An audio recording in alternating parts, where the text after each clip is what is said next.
Hello ladies and gents, and welcome to today's episode. It's me, Valkenhyne.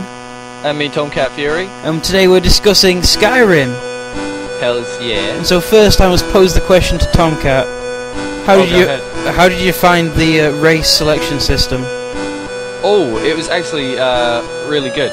It sort of stayed true to like Oblivion and Morrowind and things like that. So it's nice that they don't stray too far from it. I found it a bit more basic than Oblivion. Like you didn't, even though you didn't get to mess around with colour as much. Yeah. I thought that messing with colour in Oblivion was a bit of a daunting task anyway. So I thought if they just kept it a little like simple and shit in this one. You kind of add if you play as Argonian, you can change skin colour to all sorts. Yeah. You can also change, like, I know if you've been on the face paints, you can change those, your war paints and that. Yeah, I did that. There's quite a bit in it, but you don't have to use it all, that's the good thing about it. Yeah, which I really didn't want to use much of it, since as I'm just a wood elf. I don't care about the size of my character's jaw, to be honest. That's what I was thinking. Well, some of the characters used to look really bizarre in Oblivion, and you could never get them to look normal. Like they'd all end up looking like a Nord. Yeah, like how orcs always look like Shrek. Yeah, it was really strange. Whereas in this one, orcs look freaking badass. That's my second playthrough right there, an orc. Yeah, definitely. An orc with a friggin' two-handed battle axe. Yeah, I'm definitely having like 2 axes, fucking going in, all fucking guns blazing. That is what I'm doing. Serious. On the topic of that, dual wielding is new. Oh yeah. And dual wielding magic and stuff like that too. Well, I think dual wielding magic was sort of necessary. If you dual wield the same spell twice, you can make it more powerful, or you can dual wield 2 weaker powers. Or you can combine like a shield with an attacking spell, so you're blocking, like you're using the shield to lower the damage you take, while dealing a shit ton of damage to whatever you're fighting. Exactly, that means that mages aren't always susceptible to being attacked all the freaking time, because if you have arrows against spells, sometimes arrows will come out on top. Yeah. Since they're constantly hitting you, and your spells are very, very so-so, whether they hit the enemy or not. And in a single-player game, and if you play as a mage, you've got no one to back you up, really. Even if you've got AI, but the AI's not like going to back you up too much. No, well, of course not. But anyway, yeah. So I found the race class, race system, class system. It was less convoluted than Oblivion, because Morrowind was perfect. Yeah, Morrowind is pretty good with that. Yeah, and Oblivion seemed to make it a bit more convoluted, but it was still a nice addition. But I think it stayed true to its roots and didn't make it too obvious, you know. Yeah. What about the intro sequence, from spoilers here, from where you first get out of the cart and then you end to the point where you escape the whole place? Because I thought it was very good. I thought it was quite hard to follow at first, but I assume that you're going to understand more later on in the story. Seeing as I haven't quite, I haven't even scratched the surface of the game yet. Yeah. I'm still within the first 2% of the game, I assume. But I liked that whole sequence because it was a tutorial mission without being a tutorial mission. The only problem I had with it is that it reminded me of the bit in the intro dungeon in Oblivion, because it kind of dragged on a little too much, but it was still bearable.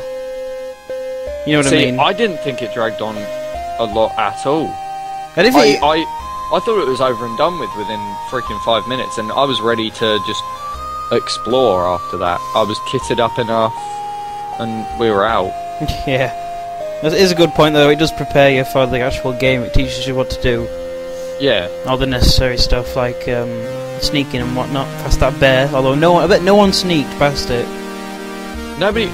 I laid into it.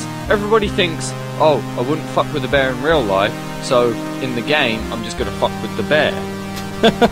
Yeah. Why not? Well, it's a fucking bear. Take it down with a sword. Exactly. but don't fuck with the giants and mammoths. No, don't. Oh, the giant himself. Oh my god. I saw a giant, I really wanted just to fire an arrow at it and run away. Giants are ridiculously powerful. Apparently they're more powerful than dragons, aren't they? Yeah, a giant can kill a dragon. There's a video on YouTube of it. Geniuses. That is worrying. It's strange. Do you think giants could be dragonborn if they wanted to be? Yeah, that's true. Because then they would be ridiculous fighting machines. Just launching shouts at stuff and smashing clubs on people's heads. They're usually gentle creatures. The friendly giant. The big friendly giant. Yeah, but I thought that the opening sequence was actually quite an enjoyable experience. It wasn't too long, and it wasn't like it introduced you to this flawless combat. Yeah, I have to admit the combat is brilliant. It just feels so solid. When you hit something, you feel like you've actually hit it. Especially with the bow and arrow, which is my weapon of choice in this game. You just sink straight through the fucking head, and you see it, and you're like, oh, wow! Yeah. Like, this is so awesome! I just got him in the head! So I like that on the perks tree for swords and stuff like that, there's a perk that lets you decapitate enemies. Of course, well... That's a new thing. Well, lots of people were complaining about the GUI and things like that, and how it looked a bit too modern. But I think that this was less... I think this was actually better than Oblivion's, like, class style of saying, oh, you jumped once, level up, you know. Yeah. Although it does up your agility. It doesn't make it so fucking obvious every 3 seconds with a message. I mean, you can actually level up different things by actually legitimately doing things. I don't know how agility works in this game. Is there an athletic skill? I've not really looked. I haven't quite gone into it. I know no, there isn't one. More on combat than anything, really. Yeah, but I think the addition of a sprint ability. That was sort of necessary, though. And yeah, but that kills out the athletic need for an athletic skill, which was a good idea anyway. Athletics was stupid. Yeah, it's your stamina now, isn't it? Athletics is gone, stamina's in. Yeah. And I think that works so well because you can just level up your stamina and you can run for longer. You can swing more times, you know. Yeah. You can swing harder as well, like when you charge up your swing. The only thing I don't like about the interface of the game is the map. I've said this before to you, that the map is like... I don't like the idea of it being all 3D. I prefer the Oblivion map for that. See, I compare it to... Did you play Fallout 1? Where the Fallout 1 map was very quite confusing.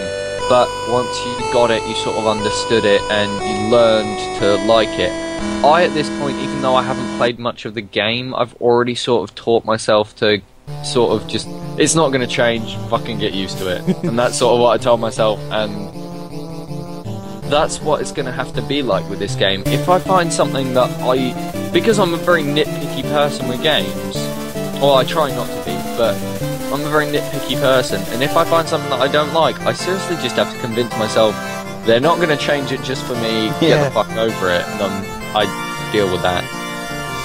But so far I haven't found many things that I didn't like. No. See, that's the only thing really. The intro dungeon's bearable, not too bad, because you get straight out of it anyway. Yep. But then the map is the only thing that I'm not so keen on, but I can get used to it. I can see why they've used a 3D map. It looks nice. It's all like cloudy. It doesn't tell you where anything is unless you until you find it. Of course, yeah. It tells you where the 3 major towns are. If not 3, like 5 or whatever.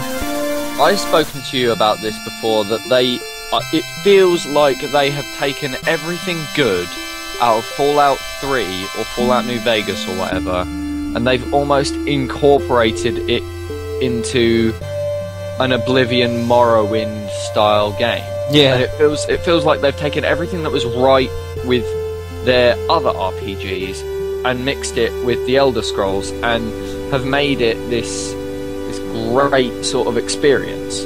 Like the lockpick, it's so much better now because it's like the Fallout 3 lockpick. Yeah, you know what you got to do. Yeah.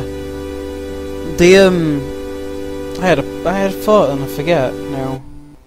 I was gonna say it's gone. It's gone. It's gone. It's gone. Yeah, I think we've actually covered quite a lot of it though now. Yeah. Do you want to leave this here? Or have you got some points?